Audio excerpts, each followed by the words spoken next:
Pardon the interruption, but I'm Ray Wilbon. It's Middle Name Pride Day, so we're going by our middle names today. I'm Erwin Kornheiser. I put the win in Erwin. Very impressive. Do you know there's a million people named Ray? Sure. Some of them, like, unsavory characters. Sure. But Erwin, how many Erwins did you know? I only knew one. Erwin Stewart, who was the basketball coach at Plainview Kennedy on Long Island, and one of the people he coached was Seth Greenberg. Get out. It's true. Unless I have that wrong. I think I have that right. Welcome to PTI, boys and girls. In today's episode, Shohei hits a grand slam. More big names in the NFL are set to be released, and Jay Billis joins us as North Carolina and Duke get set to play again. But we begin today with Jason Tatum's return to the Celtics tonight at home against Dallas. Tatum tore his Achilles less than 10 months ago. He will be coming back far earlier than most expected. Wilbon, what are your expectations in the short and longer term? I have none in the short term. I just want it to all be sensible. I don't want to see Jason Tatum laying in a heap on the floor because he came back too soon. And I would think that there's enough counsel, there's certainly enough medical experts, and the Boston Celtics are not some fly-by-night outfit. You know, they're going to have gone back and forth over this a trillion times with Jason and his representatives and people who are interested. And the short term is okay. Like tonight, I don't expect him to play more than 13 to 15 minutes. Do you? No. Minutes? No, of course not. Okay. So as we get to April and we get to the first round of the playoffs, maybe he's back in there and he's looking like Jason Tatum. I don't expect it, Tony. I think I'm just hoping it. My notes are going to reflect exactly what you just said. I tend to be more pessimistic about this.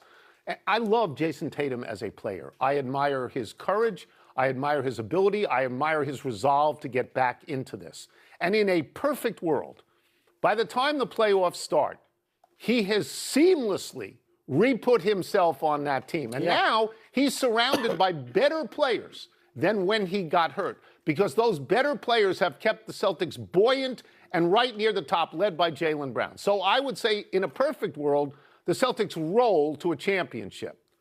But, and there's always a but, I'm a little nervous about this. There's two words that keep flashing in front of my eyes. What? Lindsey Vonn. Yeah, okay. I'm glad you got there because I was going. Yes, I thought it was tremendously courageous what she did. It was. She had a torn ACL, and she skied anyway, and we were told that it wouldn't get more hurt. And then in the first time on the downhill, she hits a pole, and she crashes, and she breaks her leg in 3 different places. So I understand it's a different sport. I understand it's a different circumstance, but that didn't work out. That was not a storybook ending.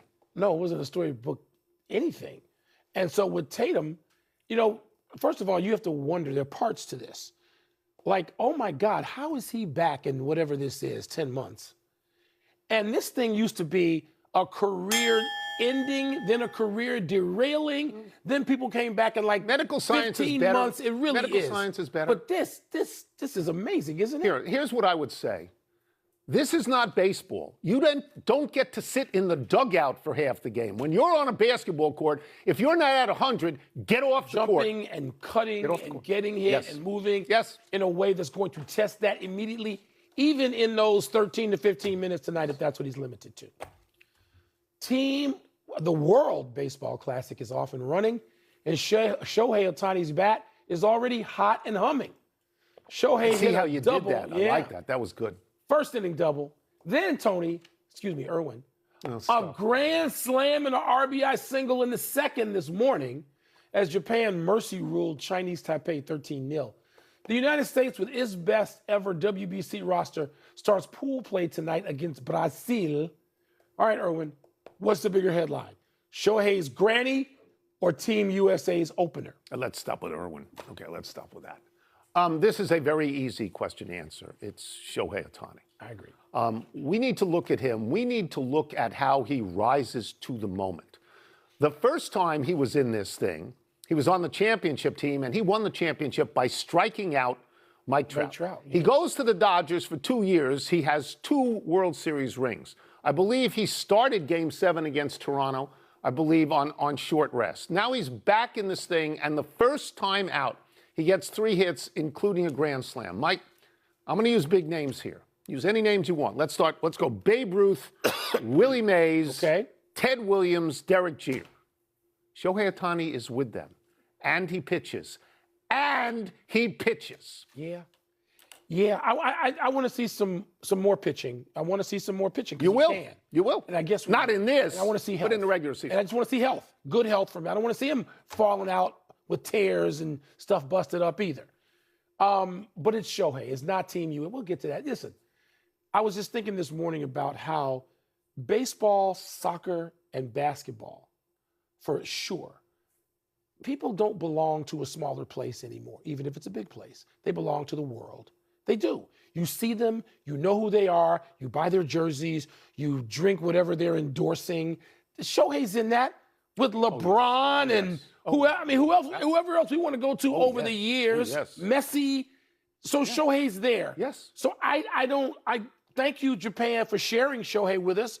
We're going to make you share him anyway. But the U.S. will get to that. But it's Shohei. We are in not real danger of losing to Brazil. Brazil has no major league players on their roster at all. But you know who they got? They got the youngest guy in the field. They have 17-year-old Joseph Contreras, son of Jose Contreras, who pitched 11 years in the bigs. 17. He's going to Vanderbilt and bringing a 98-mile-an-hour fastball with him. That's a name to... That's some confrontation, Holmes. To pay attention to. Absolutely. Let's move to the NFL and a bunch of news we can comment on. Here we go. The Saints' all-time sack leader, Cam Jordan, is set to become a free agent. He had 10.5 sacks last season on a bad team. Geno Smith will be released by the Raiders and will hit the free agent market. The Houston Texans gave pass rusher Danielle Hunter $40 million for one season. He had 15 sacks last season, and SNY is reporting that new Jets offensive coordinator, your boy, Frank Reich, his preferred option at quarterback next season is Carson Wentz, whom he has coached in Philadelphia and in Indianapolis. Wilbon, have at it. You know it's not the Jets and it's not Carson Wentz. It's just not. Geno, I think if he goes into this where he looks at a situation where he's needed, all right, because he's gotten paid, he's needed, whether that's as a spot starter, a bridge starter, and there's several of those available, or a backup. Because even if he's backing up in September, he may be starting by November. Right. So there are places that could use him that he can't even necessarily foresee. So I think that's big. Cam Jordan, 10.5 sacks is a lot at that stage of your career, 36 years old. That's huge. And by the way, there's some other guys off book. Max Crosby, his name is out there every hour. Right. If you're one of the teams and you hope your guys get into it, Cowboys, Bears, and others, Max Crosby's out there. Trey Hendrickson's out there, so there's more to come. Let me just say of Geno Smith, he was a reclamation project before Sam Darnold. And by the way, in the same place, too. In Seattle, in the same place. I will start by saying, if somebody offered me a one-year contract for $40 million, I would take that contract. You know, it's a little odd that if you're going to give a guy $40 million for 1 year, that you wouldn't try and get him on a multi-year deal. But this happened last year. They got him for $35 million. And he had a great season. He bet on himself and he won, and he's going to try and do that again. And by the way, that's a great defense. Houston defense. Yes, it is. You didn't want to mention Carson Wentz, so I will. Carson Wentz, when he started at Philadelphia, he was really, really good. Mike, in his second year as a starter, 11-2, passed for almost 3,300 yards, 33 touchdown passes, only 7 interceptions, and then he tore his ACL. And he's never been the same. And Philadelphia won the Super Bowl with Nick Foles, and Carson Wentz was forgotten. He's a gamer. He'll go out there and play hurt for you. I find myself rooting for him, but not the Jets. The Jets kill quarterbacks. They just destroy them. You can't root for him to actually be on the Jets or for anybody to think that he is the answer to quarterback for the Jets. But Reich was his quarterbacks coach in Philadelphia and then his head coach. He's done a hell of a job for a long time, Frank Reich. So I covered Frank Reich 50 years ago. Right? Yes, at Maryland. How many years ago? Well, 40. At least. Let's take a break. Coming up, why is Duke suddenly so good? We're going to ask Jay Billis, whose middle name is Scott. So I hear 45, We'll also ask him whether the selection committee should take into account Miami of Ohio's efforts to schedule tougher teams. You covered Boomer and then Reich. And Gelbaugh, Right, and they all went to the pro. And O'Donnell. Neil O'Donnell. You all went 4 to the in a pros row at Maryland. but only one of them had the greatest comeback of all time in college football. Frank Reich. Frank Reich. What was it, 35 At the points U, or something? 31-0. Is that what it was, 31-0? Yeah. Little history, kids. In attendance. North Carolina and Duke meet again tomorrow at Cameron. Ray Wilbon will be there. So will today's guest, the dashing ESPN college basketball analyst, Mr. J. Scott Billis. Scott with one T. One T, very with one T. impressive. Let's start with this. North Carolina was without freshman star Caleb Wilson with a broken left hand. Now he has broken his right thumb. He is out for the season. What does that mean for the Tar Heels? What does that mean for him? Well, first, it's heartbreaking for Caleb Wilson because he's one of the best players in the country. He's going to be a top five draft pick if he decides to come out into the NBA draft. And he was just getting back to where he was going to play again. Carolina is 5-1 without him in the lineup. Without him for the remainder of the season, it just makes their ceiling lower. They had Final Four capability.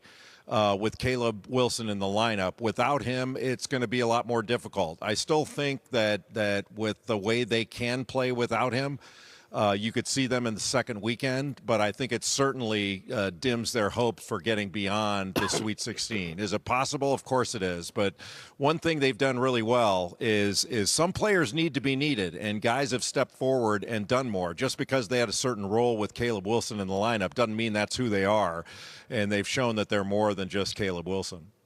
Well, they can sure use him tomorrow, Jay, because since Duke lost to Carolina a month ago, the Blue Devils are 7-0, as you know, and they have just been crushing teams. Where do we start with what's working so well for Duke in that stretch? You know, Michael, I think what's working so well for them is this heightened role acceptance that they have. You know, players oftentimes come in to a team setting and they have a view of themselves. And it's not a negative thing, but sometimes it's based on scoring. And Dame Sarr, the freshman from Italy, is in the starting lineup now, and he's basically taking the opponent's point guard and guarding at the point of attack. He's 6'8", he's got really long arms, and he's an excellent defender. That's kind of his superpower. And he has bought in, if you will, to that's where he can have the greatest impact on the game. And he's been a star in that role. And I think that's gone throughout the team. You know, Cameron Boozer's the best player. He's going to get all the headlines. He's going to score the most points. But other players are doing things, acting the game almost as much in their area of expertise, if you will. And I think Duke has done an amazing job of embracing roles and everybody doing their job. And then they're taking their cues from their teammates, know what they do is valuable, and they keep doing it at a high level. Their defense is as good as anybody's in the country. It may be the best in the country. All right, we'll transition from the Blue Bloods and talking about them to a hopeful. Miami of Ohio, which tells Yahoo that it was turned down by 75 or more schools when it came to attempting to schedule them this season, and that if necessary, it hopes the committee, the selection committee, would take that into consideration. Jay, how you feel about that? Well, first, they're going to get in no matter what. The easiest thing for Miami of Ohio to do is to win their conference tournament, get the automatic bid, and this is all put to bed and nobody has to worry about it. Number one, they're really good. They're a very good basketball team that has a chance to win a game or two in the NCAA tournament.